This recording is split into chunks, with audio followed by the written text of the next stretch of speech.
केन्दुझर जिला जोड़ा पौरपालिकार निर्मित होता फ्लाईओभर एवं 2 वर्ष न पूर्ण फाटी आं कला 358.78 कोटी टंका व्यय 2.980 किलोमीटर दीर्घतम फ्लाईओभरटी 11/3/2024 तारीख में भर्चुआल माध्यम मुख्यमंत्री नवीन पट्टनायक उद्घाटन करते। उद्घाटन समारोह में उपस्थित थिबा ओबीसीसी चीफ जनरल मैनेजर अजित बाबू जनरल मैनेजर नरसिंह महंत कहिथिले जे फ्लाईओभर लुहा बियरिंग परिवर्ते स्वतंत्र बियरिंग लगा जाइछि और उन्नत ज्ञानकौशल यह निर्माण करा जाइछि।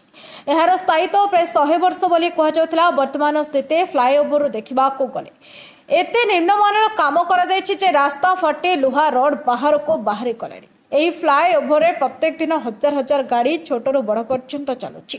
ए संपर्क में केन्दुझर सांसद प्रतिनिधि बीएन दास कहते उद्घाटन पर तत्परता तत्कालीन सरकार काम को असंपन्न कर तरबरिया भाव शेष कले जहाद्वारा काम निम्नमानर करागला। एथिपाई फ्लाईओभर फाटिब एवं पिलर निकट में फाट सृष्टि वर्षा हेले निष्कासन पर व्यवस्था नथिबारु जलप्रपात भली फ्लाईओभर पानी पड़िबा प्रभृति व्यतिक्रम देखा देउछि जहाँकि वर्षा हेले सर्विस रोड रे जनसाधारण को असुविधार सम्मुखीन होगा पड़ुछि। यह हूँ जोड़ा पौरपालिकार बृहत्तम फ्लाईओभर। यहां नहीं राज्य सरकार ए दिगरे एक वैषयिक विशेषज्ञ दल पठाई यार जांच एवं तदारख करने से सरकार निकट में खूब शीघ्र लिखित भाव जणाइबे बोली कहिसेंति।